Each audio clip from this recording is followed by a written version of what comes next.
کربلا میں اب صرف ایک شخص باقی تھا، ایک شخص جس کے سامنے ہزاروں سپاہی کھڑے تھے، جس کے تمام ساتھی شہید ہو چکے تھے، جس کے بھائی، بیٹے، بھتیجے، دوست سب اللہ کے حضور قربان ہو چکے تھے، مگر پھر بھی وہ شخص شکست خوردہ نہیں لگ رہا تھا۔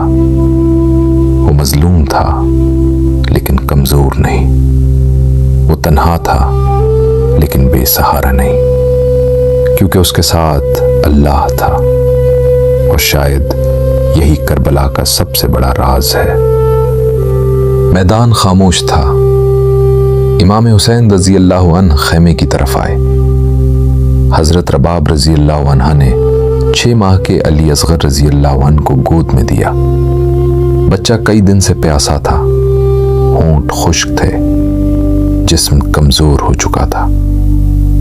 امام حسین رضی اللہ عنہ نے اپنے بیٹے کو اٹھایا، دشمن کی طرف بڑھے اور فرمایا، اگر تمہیں مجھ سے دشمنی ہے تو اس معصوم بچے کا کیا قصور ہے؟ اسے ایک گھونٹ پانی دے دو۔ پورا میدان دیکھ رہا تھا۔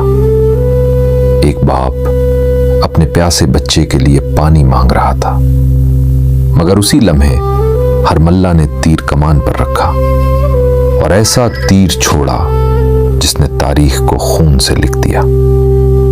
تیر آیا اور علی اصغر رضی اللہ عنہ کے ننھے گلے کو چیر گیا۔ امام حسین رضی اللہ عنہ کے ہاتھوں میں اپنے بچے کا خون تھا۔ زمین و آسمان کانپ اٹھے، فرشتے رو پڑے، مگر حسین رضی اللہ عنہ نے شکایت نہیں کی، بس آسمان کی طرف دیکھا اور فرمایا، اے اللہ، جو کچھ میرے ساتھ ہو رہا ہے تیرے علم میں ہے، اور یہی میرے لیے کافی ہے۔ اب میدان میں کوئی باقی نہیں تھا، نہ عباس رضی اللہ عنہ، نہ علی اکبر رضی اللہ عنہ، نہ قاسم رضی اللہ عنہ، نہ اصحاب، صرف حسین رضی اللہ عنہ، اور سامنے ہزاروں کا لشکر۔ امام حسین رضی اللہ عنہ خیموں میں آئے۔ حضرت زینب رضی اللہ عنہ موجود تھیں، سکینہ رضی اللہ عنہ موجود تھیں، اہل بیت موجود تھے۔ سب جانتے تھے یہ آخری ملاقات ہے۔ امام حسین رضی اللہ عنہ نے سب کو صبر کی تلقین کی اور فرمایا، مصیبت آئے گی مگر اللہ تمہارے ساتھ ہوگا۔ پھر امام حسین رضی اللہ عنہ اپنے گھوڑے ذوالجناح پر سوار ہوئے اور میدان کی طرف روانہ ہو گئے۔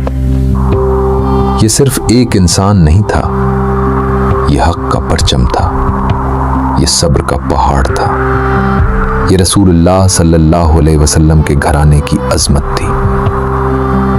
امام حسین رضی اللہ عنہ نے تنہا لڑائی شروع کی۔ روایات میں آتا ہے، جو بھی سامنے آتا پیچھے ہٹ جاتا، کیونکہ حسین رضی اللہ عنہ صرف جسمانی قوت سے نہیں لڑ رہے تھے، وہ حق کی طاقت سے لڑ رہے تھے۔ ہزاروں سپاہی تھے، مگر کوئی تنہا حسین رضی اللہ عنہ کے قریب آنے کی ہمت نہیں کر رہا تھا، کیونکہ ہر شخص جانتا تھا وہ رسول اللہ صلی اللہ علیہ وسلم کے نواسے ہیں۔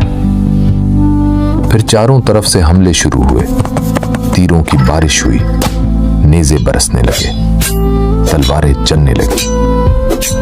امام حسین رضی اللہ عنہ کا جسم زخموں سے بھر گیا، مگر زبان پر ایک ہی ذکر تھا، اللہ اللہ۔ آخر کار شدید زخموں کی وجہ سے امام حسین رضی اللہ عنہ گھوڑے سے زمین پر تشریف لے آئے۔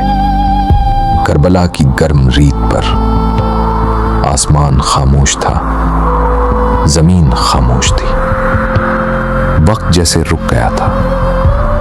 پھر وہ لمحہ آیا جسے تاریخ کبھی نہیں بھول سکتی۔ امام حسین رضی اللہ عنہ نے اپنا چہرہ زمین پر رکھا اور سجدے میں چلے گئے۔ جس زندگی کا آغاز عبادت سے ہوا تھا،